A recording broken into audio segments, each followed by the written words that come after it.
স্বাস্থ্য পরীক্ষা ও চিকিৎসা শেষে যুক্তরাজ্য সফর শেষ করে দেশে ফিরেছেন রাষ্ট্রপতি মোহাম্মদ শাহাবুদ্দিন।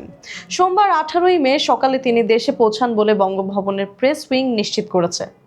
গত 9 মে নিয়মিত স্বাস্থ্য পরীক্ষা ও চিকিৎসার জন্য লন্ডনের উদ্দেশ্যে ঢাকা ছাড়েন রাষ্ট্রপতি।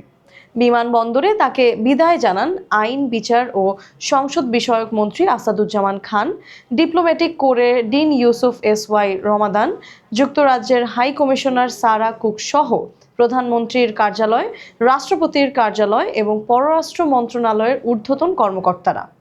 সফর সঙ্গী হিসেবে ছিলেন পরিবারের সদস্য, ব্যক্তিগত চিকিৎসক, স্টাফ, নার্স এবং বঙ্গভবনের সংশ্লিষ্ট কর্মচারীরা। স্বাস্থ্য পরীক্ষার সময় রাষ্ট্রপতির হৃদযন্ত্রে উল্লেখযোগ্য ব্লক ধরা পড়লে চিকিৎসকরা তাৎক্ষণিকভাবে এনজিওপ্লাস্টি করে স্টেন্ট স্থাপন করেন।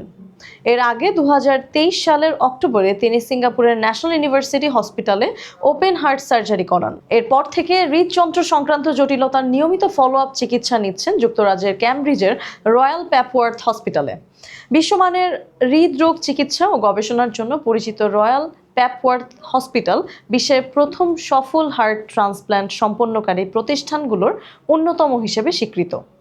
রাষ্ট্রপতির সর্বশেষ চিকিৎসা ও প্রয়োজনীয় স্বাস্থ্য পরীক্ষাও সেখানেই সম্পন্ন হয়েছে।